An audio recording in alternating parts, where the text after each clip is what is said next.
വാർത്തകൾ തുടരുന്നു. കുവൈത്തിൽ വ്യാജ ഹെൽത്ത് കാർഡുകൾ തരപ്പെടുത്തി നൽകുന്ന സംഘത്തിനു പിന്നിൽ മുനിസിപ്പാലിറ്റി ഉദ്യോഗസ്ഥരടങ്ങിയ വൻ റാക്കറ്റ് എന്ന സൂചന. വ്യാജ കാർഡുകൾ കണ്ടെത്താൻ ഭക്ഷ്യമേഖലയിൽ പരിശോധനകൾ നടത്തുമെന്ന് അധികൃതർ അറിയിച്ചു. എളുപ്പവഴിയിൽ കാർഡ് കരസ്ഥമാക്കിയവരും കുടുങ്ങും. കഴിഞ്ഞ ദിവസം വ്യാജ ഹെൽത്ത് കാർഡുകളുമായി 4-അംഗ സംഘം ഫർവാനിയിൽ വെച്ച് പിടിയിലായിരുന്നു. ഇവരിൽ നിന്നാണ് സ്വദേശികളും വിദേശികളും ഉൾപ്പെട്ട വലിയൊരു റാക്കറ്റ് ഈ രംഗത്ത് പ്രവർത്തിക്കുന്നതായി അധികൃതർക്ക് വിവരം ലഭിച്ചത്. തലസ്ഥാന നഗരസഭയിലെ ചില സ്വദേശി ഉദ്യോഗസ്ഥരും വിവിധ സർക്കാർ സ്ഥാപനങ്ങളിൽ ജോലി ചെയ്യുന്ന ബംഗ്ലാദേശ് സ്വദേശികളും അടങ്ങിയ വലിയൊരു ശൃംഖല തന്നെ വ്യാജ ഹെൽത്ത് കാർഡിന് പിന്നിൽ പ്രവർത്തിക്കുന്നതായാണ് വിവരം. ഇന്ത്യക്കാരായ ഏജന്റുമാർ ഇടനിലക്കാരായി പ്രവർത്തിക്കുന്നതായും അന്വേഷണ സംഘത്തിന് സൂചന ലഭിച്ചിട്ടുണ്ട്. തൊഴിൽ വിസയിലുള്ളവരുടെ അപേക്ഷകൾ മാത്രമാണ് കാർഡിനായി പരിഗണിക്കുകയുള്ളൂ. അതിനാൽ ഭക്ഷ്യമേഖലയിൽ ജോലി ചെയ്യുന്ന ഖാദിം വിസക്കാരെ ലക്ഷ്യം വെച്ചാണ് വ്യാജ കാർഡ് റാക്കറ്റ് സജീവമാകുന്നത്. കാർഡ് ഒന്നിന് 200 മുതൽ 300 ദിനാർ വരെ ഈടാക്കിയിരുന്നതായി പിടിയിലായവർ അന്വേഷണ ഉദ്യോഗസ്ഥരോട് വെളിപ്പെടുത്തി. അതേസമയം വ്യാജ കാർഡുകൾ കണ്ടെത്താൻ ഭക്ഷ്യമേഖലയിൽ പരിശോധന സജീവമാക്കുമെന്ന് മുനിസിപ്പാലിറ്റി അധികൃതർ പറഞ്ഞു. ആരോഗ്യ പരിശോധന കൂടാതെ കാർഡ് കരസ്ഥമാക്കിയ തൊഴിലാളികൾക്കെതിരെയും നടപടികളുണ്ടാകുമെന്നാണ് നഗരസഭാ ഉദ്യോഗസ്ഥർ നൽകുന്ന സൂചന. Muneer Ahmed, media 1, Kuwait city. നവംബറിൽ യാത്രാ സർവീസ് ആരംഭിക്കാനിരിക്കുന്ന ദുബായ് ട്രാം അവസാന മിനുക്കുപണിയിൽ. പൊതുഗതാഗത രംഗത്ത് മികച്ച സേവനങ്ങൾ നൽകുന്ന ദുബൈയുടെ മെട്രോയ്ക്ക് ശേഷമുള്ള ട്രാം പദ്ധതിക്കും വൻ സ്വീകാര്യത ലഭിക്കുമെന്നാണ് പ്രതീക്ഷ. മെട്രോ പദ്ധതിയുടെ മികച്ച വിജയത്തിന് ശേഷം പൊതുഗതാഗത രംഗത്ത് ദുബായ് നടത്തുന്ന മറ്റൊരു പരീക്ഷണമാണ് ട്രാം. നവംബറിൽ പ്രവർത്തനം ആരംഭിക്കാനിരിക്കുന്ന ട്രാം ഇപ്പോൾ അവസാന മിനുക്കുപണിയിലാണ്. ജനുവരിയിൽ തന്നെ ട്രാമിന്റെ പരീക്ഷണയോട്ടം ആരംഭിച്ചിരുന്നു. ആദ്യഘട്ടത്തിൽ 11 കിലോമീറ്റർ നീളത്തിൽ 11 സ്റ്റേഷനുകളാണ് ട്രാമിനുള്ളത്. Al Sufouh, Jumeirah beach residence, Dubai marina, knowledge village എന്നിവിടങ്ങളിലൂടെയാണ് ട്രാം കടന്നുപോവുക. 6 മിനിറ്റ് ഇടവേളയിൽ സർവീസ് നടത്താൻ ഉദ്ദേശിക്കുന്ന ട്രാമിലേക്ക് ദുബായിലെത്തുന്ന ടൂറിസ്റ്റുകളെയും മറ്റും ആകർഷിക്കുവാൻ കഴിയുമെന്നാണ് പ്രതീക്ഷിക്കുന്നത്. സർവീസ് തുടങ്ങുമ്പോൾ ഗതാഗതക്കുരുക്കില്ലാതെ വാഹനങ്ങളുടെ സുഗമമായ നീക്കം ഉറപ്പുവരുത്തുവാൻ ആവശ്യമായ നടപടികൾ സ്വീകരിച്ചിട്ടുണ്ടെന്ന് RTA strategic planning director Nasser Bushihab പറഞ്ഞു. Dubai marina, Jumeirah, lake towers metro സ്റ്റേഷനുകളുമായി ട്രാമിനെ ബന്ധിപ്പിച്ചിട്ടുണ്ട്. ആവശ്യാനുസരണം ബസ് സർവീസുകളും ലഭ്യമാണെന്നും അദ്ദേഹം പറഞ്ഞു. ദുബൈയുടെ പൊതുഗതാഗത രംഗത്തെ മറ്റൊരു നാഴികക്കല്ലായി ദുബായ് ട്രാം മാറുമെന്നാണ് പ്രതീക്ഷിക്കുന്നത്. Haris Arikkulam, media 1, Dubai. സിറിയയിലെയും ഇറാഖിലെയും തീവ്രവാദ ഗ്രൂപ്പുകൾക്ക് സാമ്പത്തിക സഹായം ചെയ്യുന്നുവെന്നാരോപിച്ച് 3 കുവൈറ്റ് പൌരന്മാരുടെ അക്കൌണ്ടുകൾ അമേരിക്ക മരവിപ്പിച്ചു. നടപടിയെ സ്വാഗതം ചെയ്യുന്നതായി അമേരിക്കയിലെ കുവൈറ്റ് സ്ഥാനപതി ഷെയ്ഖ് സാലിം അബ്ദുള്ള അൽ ജാബിർ അസ്വബാഹ് അറിയിച്ചു. US ട്രഷറി ഡിപ്പാർട്ട്മെന്റിന്റെ തീവ്രവാദ വിരുദ്ധ വിഭാഗം തലവൻ ഡേവിഡ് കോഹനാണ് ഇക്കാര്യം അറിയിച്ചത്. തീവ്രവാദ പ്രവർത്തനങ്ങളെ സഹായിക്കുന്നവർക്കെതിരായ അമേരിക്കയുടെ നിലപാട് വിട്ടുവീഴ്ചയില്ലാത്തതാണെന്ന് വ്യക്തമാക്കിയ കോഹൻ ഈ വിഷയത്തിൽ കുവൈത്തിന്റെ പൂർണ്ണ പിന്തുണ തങ്ങൾക്കുണ്ടെന്നും അവകാശപ്പെട്ടു.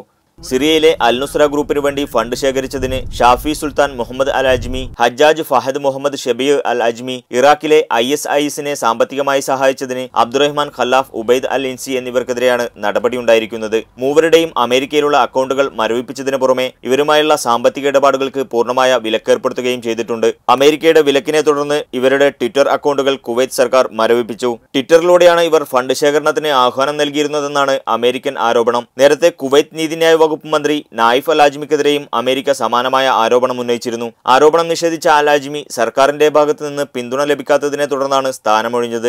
അതേസമയം 3 കുവൈത്തികൾക്ക് വിലക്കേർപ്പെടുത്തിയ അമേരിക്കൻ നടപടിയെ കുവൈത്ത് സ്വാഗതം ചെയ്യുന്നതായി അമേരിക്കയിലെ കുവൈത്ത് സ്ഥാനപതി ഷെയ്ഖ് സാലിം അബ്ദുള്ള അൽ ജാബിർ അൽ സബാഹ് പറഞ്ഞു. തീവ്രവാദത്തിനെതിരായ പോരാട്ടത്തിൽ അമേരിക്കയ്ക്കും അന്താരാഷ്ട്ര സമൂഹത്തിനുമൊപ്പമാണ് കുവൈത്തെന്നും അദ്ദേഹം കൂട്ടിച്ചേർത്തു.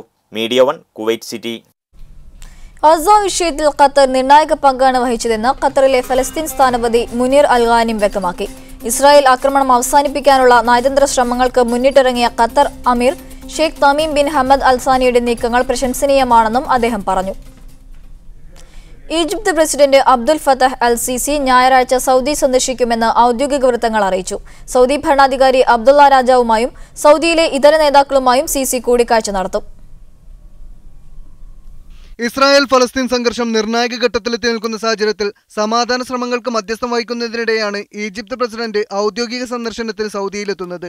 ചൊവ്വാഴ്ച സിസി റഷ്യ സന്ദർശിക്കുമെന്നും ഈജിപ്ഷ്യൻ വിദേശകാര്യ വൃത്തങ്ങൾ വ്യക്തമാക്കി. ഈജിപ്തിലെ പുതിയ മന്ത്രിസഭയിലെ ഏതാനും മന്ത്രിമാരും സിസിയെ സൗദി സന്ദർശനത്തിൽ അനുഗമിക്കുന്നുണ്ടെന്ന് റിയാദിലെ ഈജിപ്ഷ്യൻ അംബാസഡർ അഫീഫി അബ്ദുൽ വഹാബ് പറഞ്ഞു. പ്രസിഡന്റായി തെരഞ്ഞെടുക്കപ്പെട്ട ശേഷം സിസി നടത്തുന്ന ആദ്യ സൗദി സന്ദർശനം എന്ന നിലയ്ക്ക് സിസിയുടെ അബ്ദുള്ള രാജാവുമായുള്ള കൂടിക്കാഴ്ച വൻ പ്രാധാന്യത്തോടെയാണ് അന്താരാഷ്ട്ര മാധ്യമങ്ങൾ നോക്കിക്കാണുന്നത്. വിദേശത്ത് അവധിക്കാലം ചെലവഴിച്ച് മൊറോക്കോയിൽ നിന്ന് സൗദിയിലേക്കുള്ള യാത്രാമധ്യേ അബ്ദുള്ള രാജാവ് ഈജിപ്ത് സന്ദർശിക്കുകയും കൈറോ വിമാനത്താവളത്തിൽ സിസിയുമായി കൂടിക്കാഴ്ച നടത്തുകയും ചെയ്തിരുന്നു. ജൂൺ ആദ്യത്തിൽ പ്രസിഡന്റായി തെരഞ്ഞെടുക്കപ്പെട്ട സിസിയുടെ സ്ഥാനാരോഹണ ചടങ്ങിൽ അബ്ദുള്ള രാജാവിനെ പ്രതിനിധീകരിച്ച് സൗദി കിരീടാവകാശി അമീർ സൽമാൻ ബിൻ അബ്ദുൽ അസീസ് പങ്കെടുക്കുകയുണ്ടായി. മേഖലയിലെ സുരക്ഷാ വിഷയങ്ങൾ വൻ പ്രാധാന്യമർഹിക്കുന്ന നിർണായക ഘട്ടത്തിൽ സൗദി സന്ദർശിക്കുന്ന സിസിയുടെ സന്ദർശനത്തോടെ ഇരു രാജ്യങ്ങളും തമ്മിലുള്ള സുരക്ഷാ സഹകരണം കൂടുതൽ ശക്തമാകുമെന്നാണ് കരുതുന്നത്. News desk media 1. വാഹനമിടിച്ച് ചികിത്സയിലായിരുന്ന മലയാളി സൗദിയിൽ മരിച്ചു.